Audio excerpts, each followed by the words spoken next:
하나님의 말씀 앞으로 읽겠습니다.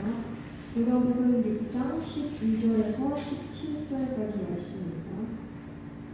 이때 예수께서 기도하시러 산으로 가사 밤이 새도록 하나님께 기도하시고 밝음에 그 제자들을 부르사 그 중에서 12를 택하여 사도라 칭하셨으니 곧 베드로라고도 이름을 주신 시몬과 그의 동생 안드레와 야고보와 요한과 빌립과 바돌로와 마테와 도마와 알페오의 아들 야고보와 셀롯이라는 시몬과 야고보의 아들 유다와 예수를 파는 자 중에 바로 유다라. 예수께서 그들과 함께 내려오사 평지에 서시니 그 제자의 많은 무리와 예수의 말씀도 듣고 병고침을 받으려고 유대 사방과 예루살렘과 두로와 시돈의 해안으로부터 온 많은 백성도 있더라. 이 시간 유승희 목사님께서 나오셔서 말씀 전해주시겠습니다.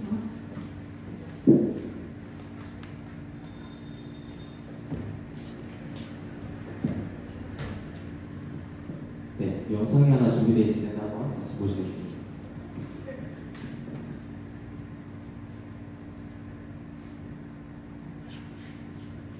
보는데 Stand, Parsa. 5'9", 200 pounds, 32 years old. 춤이 꼴딱 넘어갈 때쯤 눈앞에 과거가 펼쳐집니다.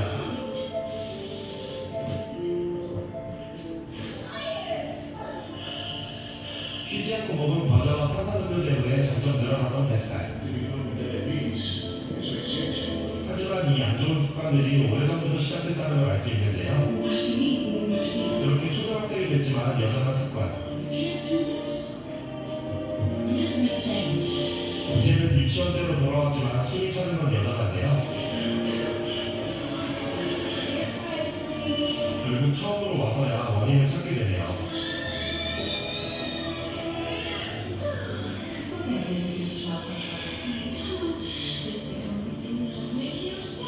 아이들의 잘못된 식습관은 부모로부터 시작된다는 메시지를 담은 미국의 캠페인 광고였습니다. 영혼의 실력. 네, 저보다 저 친구가 나이가 어려요. 32. 여러분 저기서 저 영상을 보면 무슨 생각이 드세요? 누가 잘못한 겁니까? 엄마. 왜 엄마가 잘못한 거죠? 감자튀김? 감자튀김 때문에 잘못했어? 딴 거 주셨어야 되는데 엄마가 잘못한 게 아닌 것 같다. 네, 권사님 왜 그렇습니까? 야채 먹으려고 아이들은 네. 이래는 안 되는 몰라요. 그쵸. 습관이죠. 벌을 주고 좀 6시간에다가 야채를 넣어서 먹여요. 맞아. 그런 이제 아이를 키워본 고충이 남기는 그런 피드백 감사드려요. 자, 여러 가지를 생각해 봐야겠죠. 엄마는 아이가 안 울었으면 좋겠고 우니까 감자튀김을 먹었고 감자튀김을 먹으면 애가 안 우네. 그래서 계속 감자튀김과 관련된 그 이후로부터 계속 아이가 울지 않는 음식만 계속 제공을 했겠죠. 그런 생각을 했어요. 그럼 아이가 울지 않았어야 됐나? 아니면 엄마가 마음껏 주는 걸 아이가 절제했어야 됐나? 여러 가지 생각을 해봤어요. 근데 사실 저는 결론적으로는 이거는 부모의 훈육의 잘못이다라는 생각. 그러니까 뭐 물론 양극할 수는 없어요. 근데 그 사이에서 권사님처럼 저 부모가 뭐 저 음식 사이에 야채를 넣어놨든지 그런 노력은 안 했던 것 같아요. 그냥 우니까 안 우는 음식을 준 거죠. 그래서 저 32이라는 나이에 이제 심장마비가 오게 될 수밖에 없는 32이라는 나이에 저는 그런 생각을 했어요. 이 영상을 보면서 우리가 기도하는 대로 하나님께 구했을 때 하나님께서 요술방망이처럼 기도하는 것마다 다 주신다고 했을 때 그게 과연 복일까라는 생각을 했어요. 어떻게 생각하세요? 내가 원하는 걸 하나님께서 다 주세요. 돈 달라면 돈 주고 이거 달라면 이거 주고 이거 달라면 저거 달라면 저거 주고 다 주세요. 그러면 그게 과연 그 인생의 복이 될까요? 지금 당장은 사실 좀 구하고 싶죠. 구하고 싶지 않겠습니까? 그런데 사실 그 결과는 나중에 가보면 그렇게 복같이 보이지 않아요. 저 아이는 성숙해질 때까지 부모가 어느 정도의 제한이 있었어야 됐고 그 아이가 절제하지 못할 걸 알았기 때문에 그 부모는 절제할 수 있는 양을, 그리고 어떤 것을 주어야 했고 어떤 것을 줄 수 없었죠. 그런 모든 과정들이 다 그 부모에게 있었어야 했는데 저 부모는 전혀 제한 없이 그 아이가 울지 않는 음식을 계속해서 제공했고 결국 그것은 그 아이에게 독이 되죠. 저는 그런 생각을 해요. 하나님께서는 우리의 필요를 아시고 우리의 필요한 때에 따라 주시는 분이시죠. 언제나 우리 인생은 그것을 아시는 하나님의 지혜 위에서 지어지는 것이고 우리가 성숙해지는 것에 따라서 하나님께서 주시는 것을 받을 때에 그게 복인 거예요. 우리가 감당하지 못하는 것을 달라고 해서 그게 주어진다고 그게 복이 아니라는 말입니다. 여러분들 요즘 SNS 많이 하시니까 알겠지만 빠르게 성공하고 빠르게 멸망하는 사람들 굉장히 많아요. 왜 그럴까요? 그에게 그것을 감당할 수 있는 성숙도가 차지 않았는데 감당할 수 없는 것이 주어졌을 때 그것이 그 인생의 복이 아니라 화로 작용을 하는 거죠. 그래서 예수님께서 우리에게 기도를 가르쳐 주실 때 원하는 대로 다 구하지 말고 이렇게 기도하라고 가르쳐 주신 게 주기도문인 거죠. 그 주기도문이 마태복음에 이렇게 설명되어 있어요. 마태복음 6장 8절에서 10절까지 말씀인데요. 제가 읽을게요. 그러므로 그들을 본받지 말아라. 저 그들은 자기가 원하는 대로 구하는 이방인들이에요. 하나님 너희 아버지께서는 너희가 구하기 전에 너희에게 필요한 것이 무엇인지 알고 계신다. 그러므로 너희는 이렇게 기도하여라.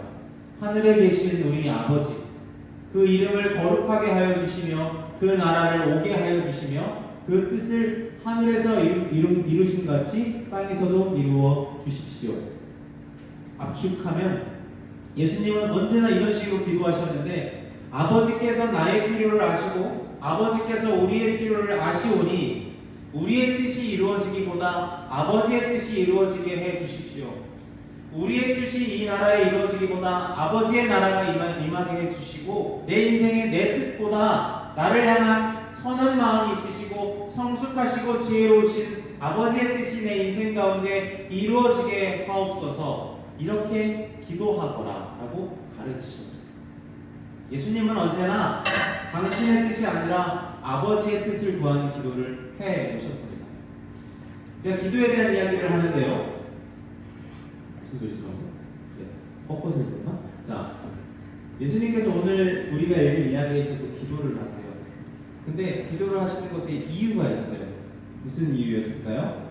12명의 사도를 뽑는 일이 앞에 놓여 있어요. 예수님의 제자들이 많았어요. 얼마나 됐을지 모르겠어요. 수백 수천 이렇게 제자들, 헬라어로 마세테스라고 하는 제자들이 엄청 많았는데 오늘은 12명의 사도를 뽑으세요. 아포스톨로스라는 사도들, 하나님의 일을 증거하고 예수님의 이름을 전해야 할 아주 중요한 역할을 맡을 12사람을 뽑으셔야 해서 예수님께서 전날 산에 올라서 밤이 새도록 기도하셨다고 말해요. 12절 말씀해 보니까 예수께서 기도하시러 산으로 가사 밤이 새도록 하나님께 기도하셨다라고 나와 있어요. 여러분들 보통 저한테 기도 요청 잘 안 하는데 중요할 때 기도 요청 하잖아요, 그죠? 제가 예전에 있던 교회에서 6년 있었는데 한 번도 저한테 기도해달라고 안 하던 친구가 딱 한 번 기도해달라고 한 적이 있어요. 언제일까요? 수능 맞아요. 그 친구 2대 갔어요. 기도 받으러 오세요. 이런 문제 되는 거죠. 꼭 어떤 중요한 일들이 있으면 우리는 기도를 구하죠. 특별한 순간, 뭐 주변에 가까운 사람이 아프거나 내 인생의 중대한 순간, 내 손을 떠난 어떤 문제, 내 힘으로 어떻게 안 되는 문제가 있을 때 우리는 기도하려고 하지 않아요. 어쩌면 예수님한테도 오늘 조금 중요한 일이 있었던 것 같아요. 그게 아까 말한 12명의 사람을 뽑는 일일 거예요.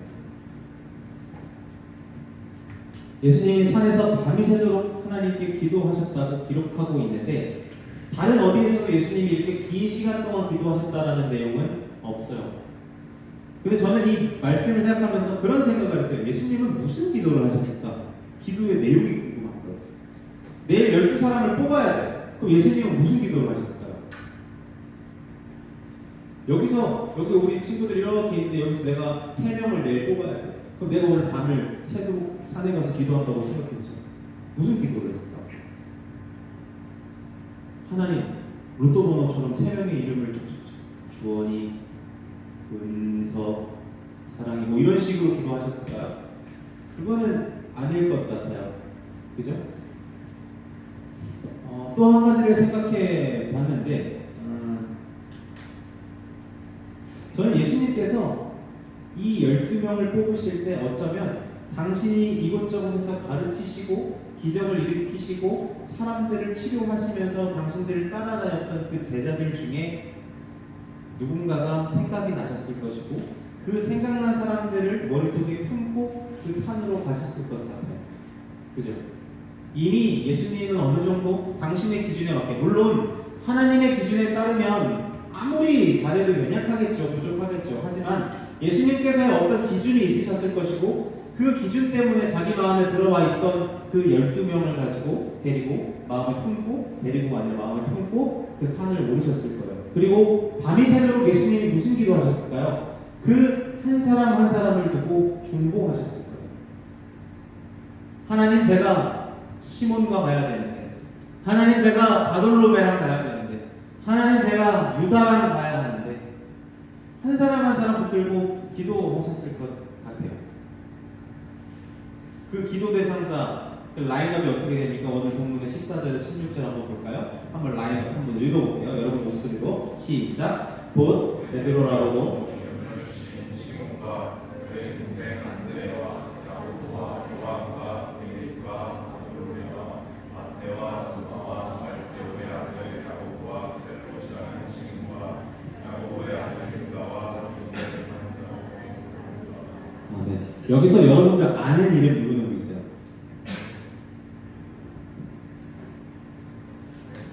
가룟유다. 모를 수 없죠. 저 친구 완전 셀럽이잖아. 또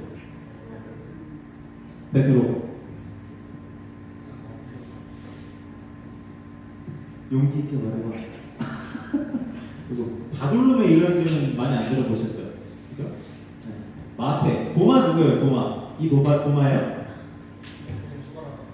도마. 그죠? 예수님 부활하셨을 때 못 믿겠다고 했던 그 도마잖아요. 저 마테는 누구예요? 마태복음 신사. 마태 직업이 뭐게요? 세리 맞습니다. 네. 그 당시 욕먹던 세리였잖아요. 네. 여러분, 저 라인업을 보면서 어떤 생각이 드세요? 와, 잘 뽑으셨다 생각 드세요?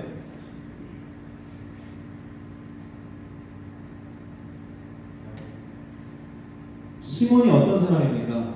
다혈지대. 예수님 3번 부인하고, 그죠? 그리고 마태 어떤 사람이라고요? 세리. 당시에 어지간히 욕먹던 사람이 정말 나쁜 사람이었고, 그리고 또 누가 있어요? 가룟유다. 너무 잘 아시잖아요, 그죠? 예수님을 판 사람. 여러분들 예수님이면 저 사람 뽑을 거예요?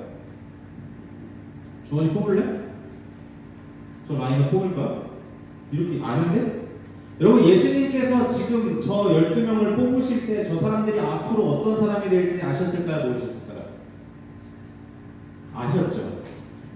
예수님은 베드로가 3번 부인할 것도 아셨고 나중에 유다가 자기를 팔아버릴 것도 아셨던 어떤 신적인 능력이 가진 분인데, 도대체 예수님은 저 12사람의 앞으로 이루어질 일을 알면서도 왜 뽑으신 겁니까?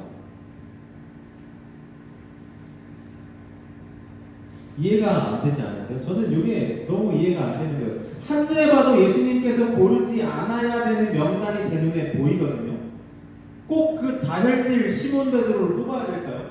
꼭 촌동네 어부들을 뽑아야겠습니까? 사람들한테 욕먹는 세리를 왜 뽑아야 돼요? 의심 많은 도마를 뭐하러 뽑습니까? 귀찮게.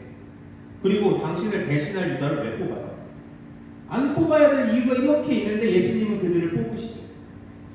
예수님은요, 그들의 그 부족함과 연약함, 어리석음을 다 알고 계시면서 그들을 사도의 명단에서 빼버리고 배제시키고 외면하시는 것이 아니라 예수님은 그들을 두고 기도하시죠.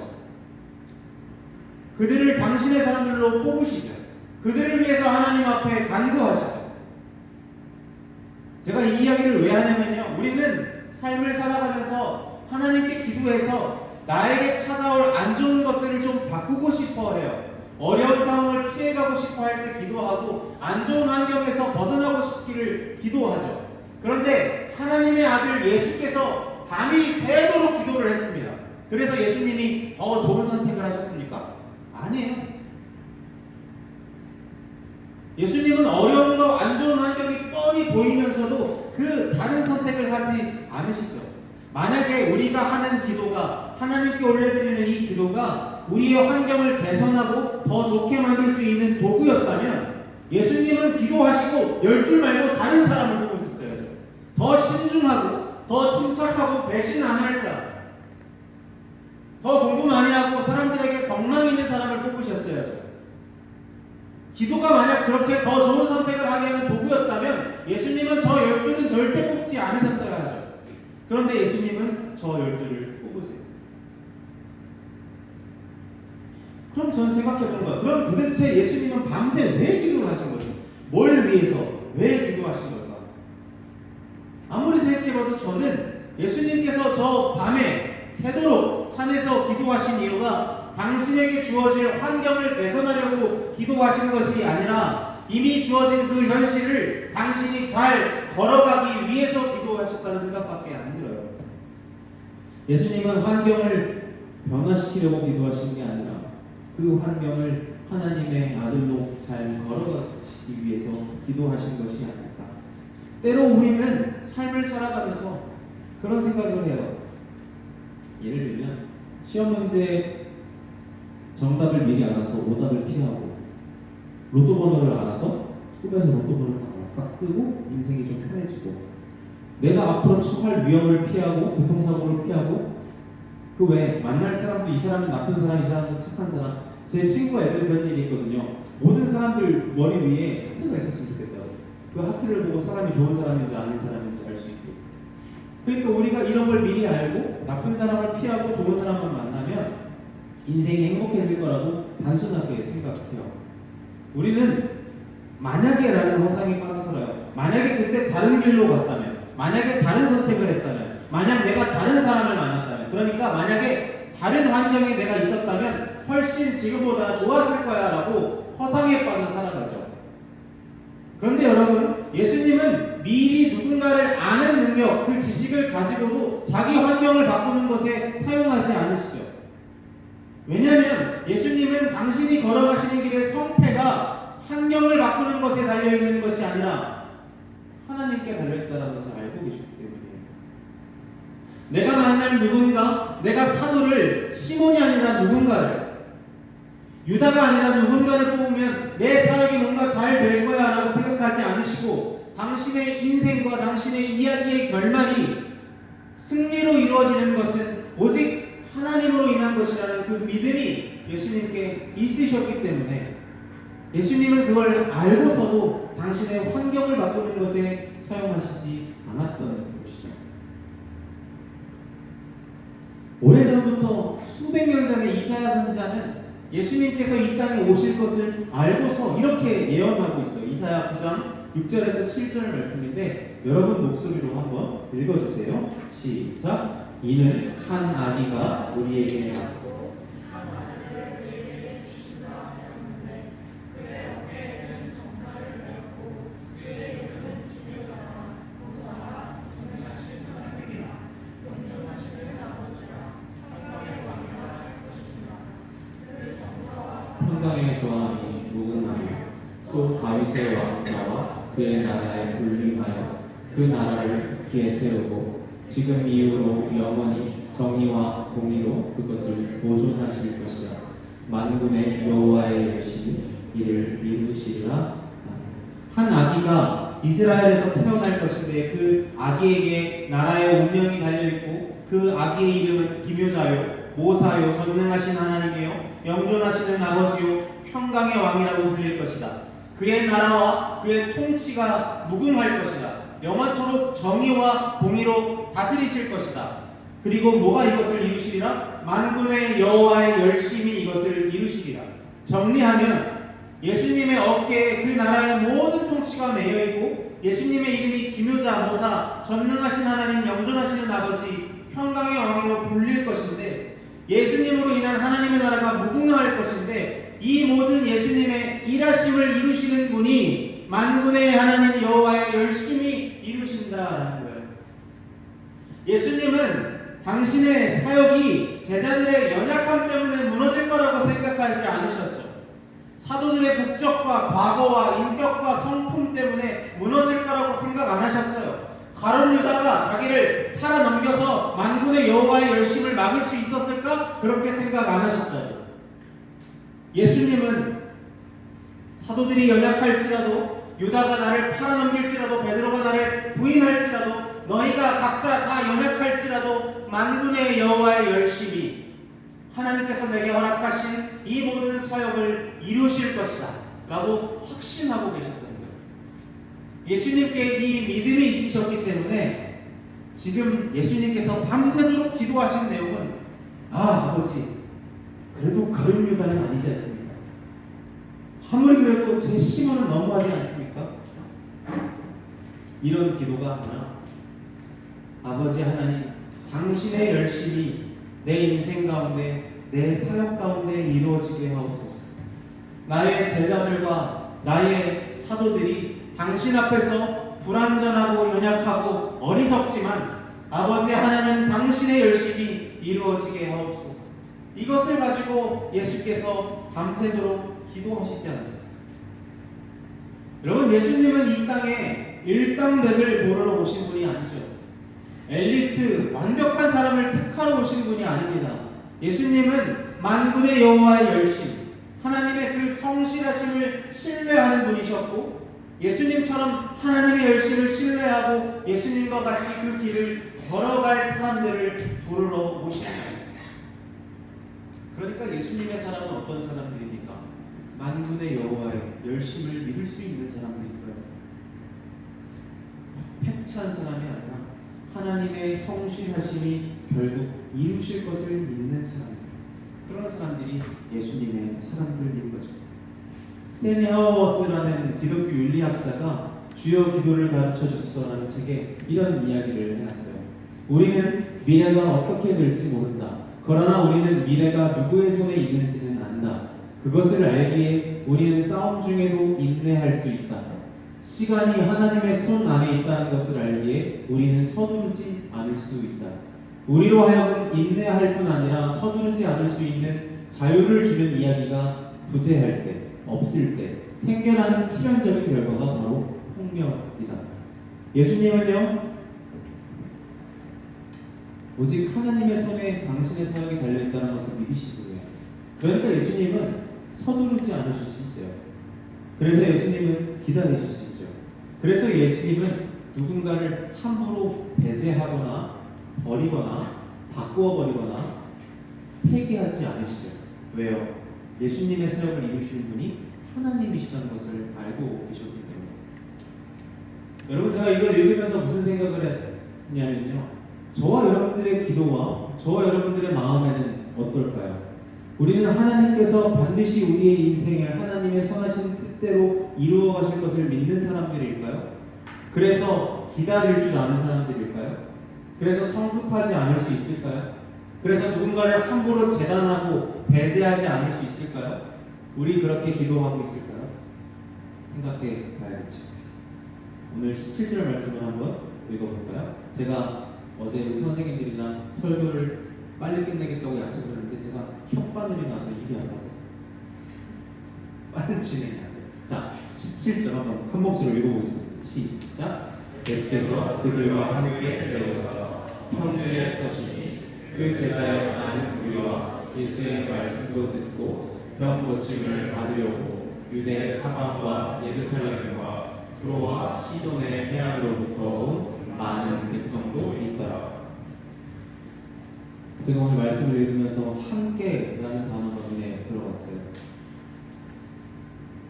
여러분, 예수님은 그 라인업, 말도 안 되는 라인업을 하시고 기도하시고 그 라인업을 교체하거나 빼버리거나 바꾸시지 않고 그 12명과 함께 산에서 내려오십니다. 그 12명과 함께 세상을 향해 나아가시고 그 12명과 함께 당신에게 맡겨진 사역을 감당해 나가기 시작합니다. 예수님은 그들을 배제하거나 버리지 않으시고 그들과 함께 떡을 떼시고 그들과 함께 잔을 나누시고 그들과 함께 하나님께서 약속하신 것들을 이루어 가시고 그들과 함께 모든 일들을 이루어 가시죠. 예수님은 그들과 함께 하시죠. 그러니까 여러분, 예수님의 사람은 예수님이 나와 함께 계신다라는 것을 경험한 사람들이에요.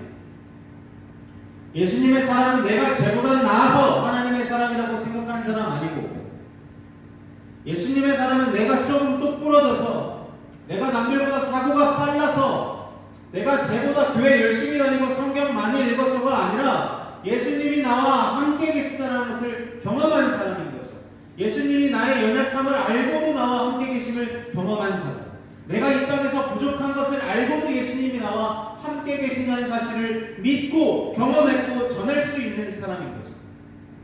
그래서 예수님의 이름이 뭐예요? 임마누엘, 하나님이 우리와 함께 계시다. 그것이 예수님의 이름이잖아요. 예수님의 사람의 필요 충분 조건, 더도 말고 별도 말고, 예수님이 언제 어디서나 어떤 환경에서나 나와 우리와 너와 내 사이에 함께 계신다는 것을 알고 경험하고 믿을 수 있는 사람, 그것을 전할 수 있는 사람, 그런 사람이 바로 예수님께서 택한 아포스톨로스, 사도들인 거죠. 제가 본문을 읽으면서 한 사람이 생각나는데요. 여러분 잘 아는 삭개오예요. 뻥나무에 올라가 그 삭개오. 여러분 삭개오의 직업 기억나요? 세리장, 그죠? 세리장. 세리장 뭐예요? 세리 중에 최고인 거예요. 세리도 욕을 엄청 먹는데 세리 중에 우긴 거예요. 욕을 엄청 대박 많이 먹겠죠. 그리고 심지어 더 미운 게 뭔지 아세요? 부자예요. 너무 미워요. 그죠? 같은 국민들의 세금을 다 탈취해서 자기는 부자가 된 거지. 그 여리고에서 엄청 힘 있는 권세자가 된 거. 그러니까 친구는 없었겠죠. 그냥 그 돈 열심히 쌓아놓은 그 중년의 남성이었고, 예수님이 지나가시던 어느 날 뽕나무에 올라가 예수님을 보고 싶어서 구경하고 있었는데, 키가 작았잖아요. 그 나무 위에서 구경하고 있었는데, 여러분 제가 봤을 때 한 50대로 추정했을 때 50대 남자가 뽕나무에 올라가 있는 장면이 그렇게 유쾌하진 않아요. 어찌됐건 예수님께서 그 삭개오에게 어떻게 말씀하십니까? 제가 가져왔죠. 예수님께서 그 삭개오야 내려오너라, 내가 오늘 너희 집에서 유하여야 하겠다, 이렇게 말씀하세요. 내가 너와 함께 있겠다. 그래서 삭개오가 얼른 내려와서 기뻐하면서 예수님을 모셔들었어요. 그런데 사람들이 수근수근한 거죠. 예수가 죄인이랑 함께 있으려고 들어갔다. 다음이요. 여기서 갑자기 삭개오가 이런 말을, 주님 보십시오. 내 소유의 절반을 가난한 사람들에게 주겠습니다. 또 내가 누구에게서 강제로 빼앗은 것이 있으면 내 대로 해서 갚겠습니다. 예수님 말씀하시죠. 오늘 구원이 이 집에 이르렀다. 이 사람도 아브라함의 자손이다. 근데 여러분, 뭐가 중간에 빠진 것 같지 않아요? 한번 그 전으로 가보실래요? 죄인의 집에 누구로 예수님이 들어갔어요. 그럼 그 다음. 근데 갑자기 삭개오가 이래요. 예수님 아무 말도 안 하셨어요. 야, 너 그렇게 살면 되냐 임마? 너 그거 반 딱 나눠가지고 가난한 사람 나눠주고 앞으로 이렇게 살아. 이런 말씀 안 하세요. 삭개오가 갑자기 대뜸 예수님께 이 말을 하는 거예요.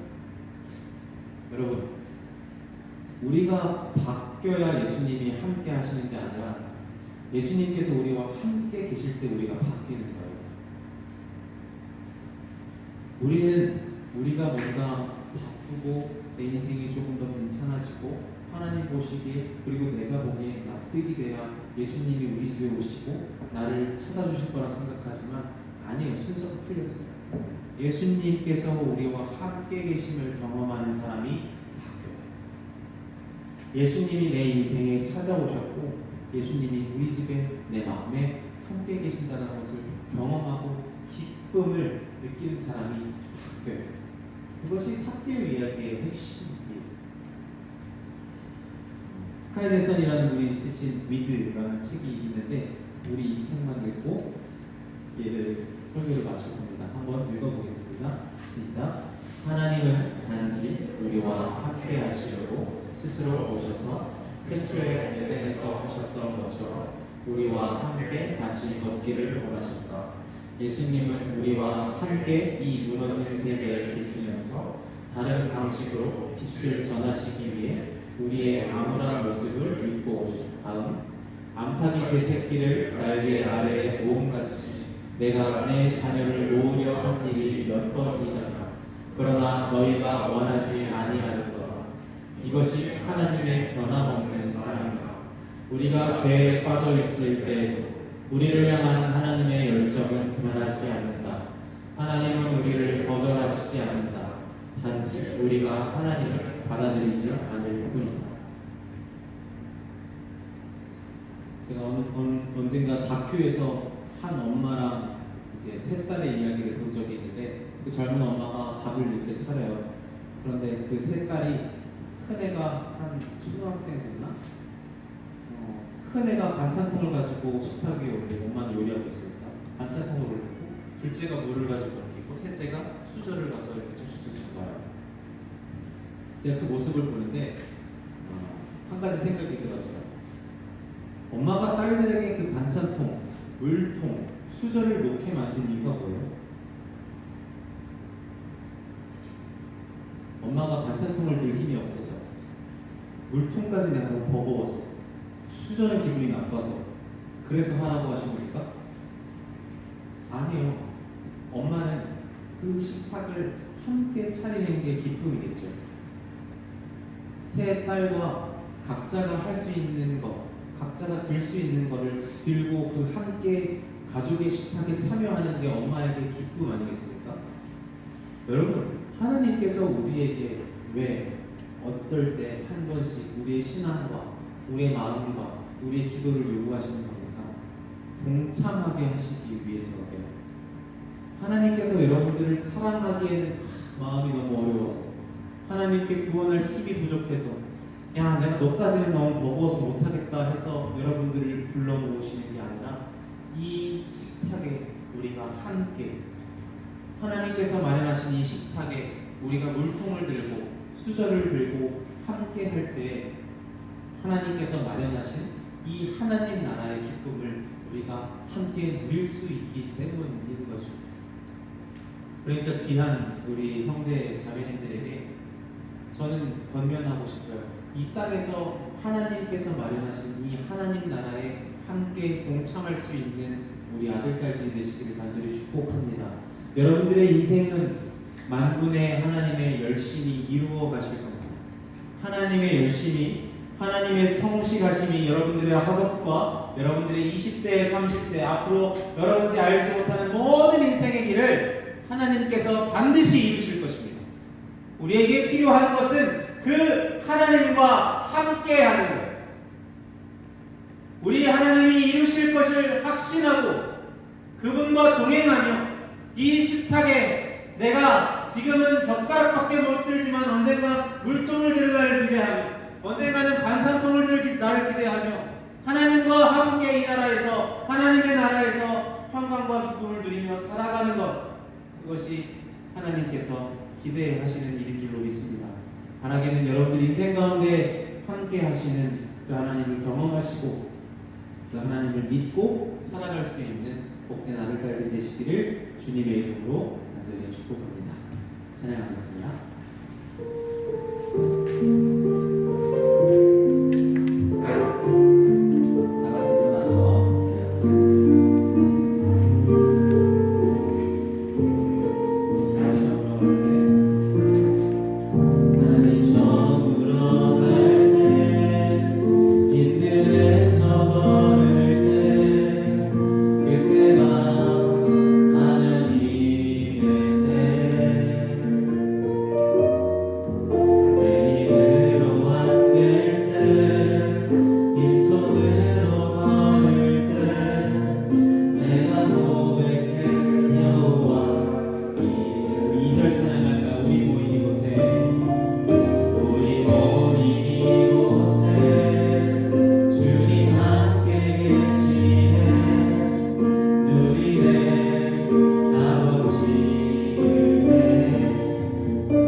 이것이 산은 아니지만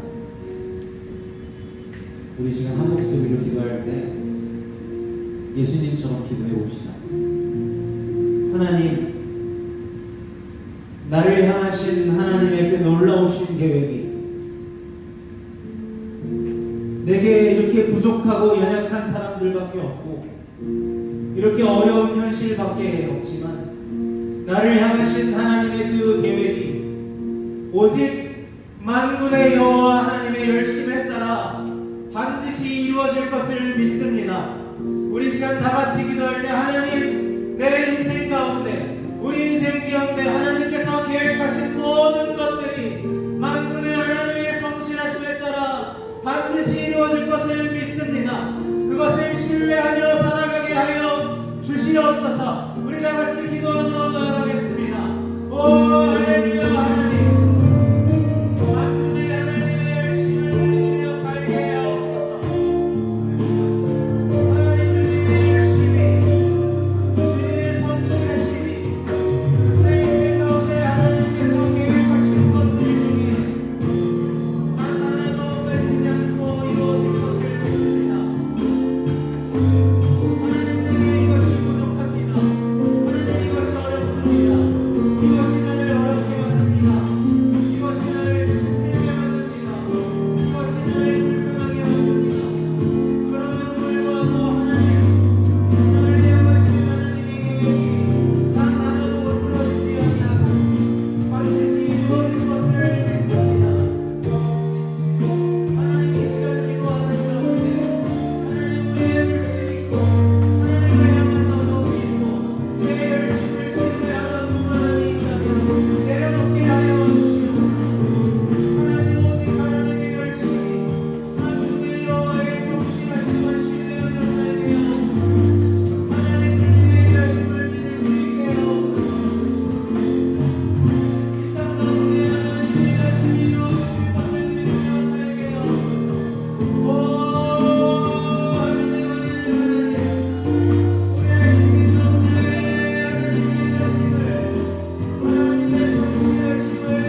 12사람과 함께 산에서 내려가십니다. 주님께서 여전히 부족하고 연약한 그들의 앞날을 아시면서도 하나님께서 허락하신 그 계획에 그들과 함께 동행하십니다. 그들과 함께 떡을 떼시고 잔을 나누시고 그들과 함께 하나님의 말씀을 배우고 그들과 함께 기도하고 사랑하며 그들과 함께 당신의 모든 일을 이루어 가십니다. 그리고 이제 그 함께 하심이 오늘 이 땅에 예수의 사람 된 우리에게 있습니다. 주님, 우리가 오늘 주님과 함께 세상으로 나아가기를 원합니다.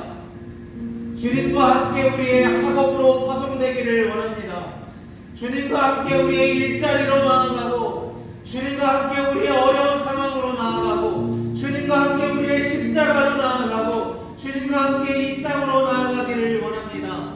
하나님, 이 모든 과정 속에 주님과 우리가 함께 있음을 기억하게 하옵소서. 이 땅을 살아가며 단 한순간도 우리를 혼자 두지 아니하시고 주님이 우리와 함께 하신다는 그 믿음이 있게 하여 주시옵소서. 우리 다 같이 통성으로 기도하며 나아가겠습니다. 오 할렐루야. 하나님을 믿게 하옵소서. 이 땅을 믿게 하옵소서. 주님이 우리와 함께 계심을 믿게 하옵소서. 주님과 우리를 사랑하게 하옵소서. 우리의 일터와 우리의 학업과 우리가 나가는 모든 현실 속에 주님이 함께 하심을 믿는 우리의 인생 되게 하옵소서. 오 할렐루야. 하나님, 나사렛 예수의 이름으로 우리와 함께 계시는 주님을 신뢰하며 살게 하옵소서. 주님이 우리와 함께 하신다. 주님이 우리와 함께 하신다. 주님이 지금도 나와 함께 하신다. 주님이 지금도 나와 함께 하신다. 주님이 언제나 나와 함께 하신다. 주님이 언제 어디서나 나와 함께 하신다. 주님이 힘들어도 나와 함께 하신다. 주님이 어려워도 나와 함께 하신다. 주님이 죽음 가운데도 나와 함께 하신다. 주님이 십자가에서도 나와 함께 하신다. 함께 하시는 신령이 우리 가운데 있게 하옵소서. 함께 하시는 주님이 있게 하옵소서. 오 하나님, 주님이 함께 하시고 우리에게 일하시는 역사가 우리 인생 가운데 있게 하옵소서. 하나님, 우리의 미약함을 돌보시고 우리와 함께 계시는 주님을 우리가 신뢰하며 살아가는 귀한 인생 되게 하여 주시옵소서. 우리 식구들의 학업을 붙들어 주시옵소서. 우리 선생님들의 심장을 붙들어 주시옵소서. 여기 있는 모두의 가정을 붙들어 주시옵소서. 우리의 임하는 모든 활동을 붙들어 주시옵소서. 우리와 함께 계시는 주님과 함께하게 걸어가게 하여 주옵소서. 우리와 함께 계시는 주님, 우리와 함께 이 땅에서도 하나님 나라를 걸어가시는 주님,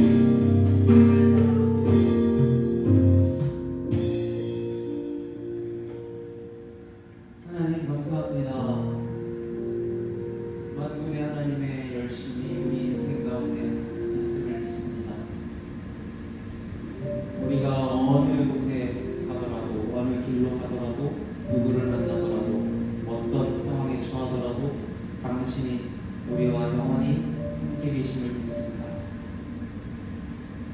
한 주를 살아가며 우리 친구들의 학업이 있고 선생님들의 일터가 있고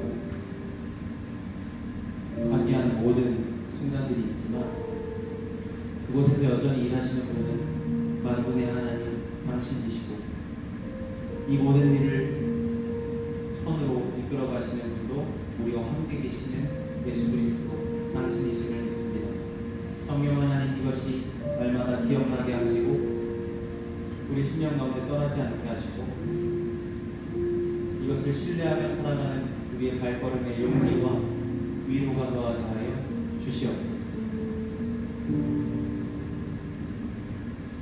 이제는 우리 주 예수 그리스도의 은혜와 하나님 아버지의 크신 사랑하심과 성령 하나님의 충만 위로 교통하시니 오늘 이곳에서 만군의 여호와의 열심을 신뢰하기로 작정하고 함께 계신 하나님을 날마다 바라보며 살아가기로 결단하는 주님의 거룩한 아들, 딸들 머리머리 위에 이들의 가정과 학업과 일터와 관계하는 모든 순간들 속에 이제로부터 영원까지 함께 하시기를 간절히 축원하옵나이다. 아멘.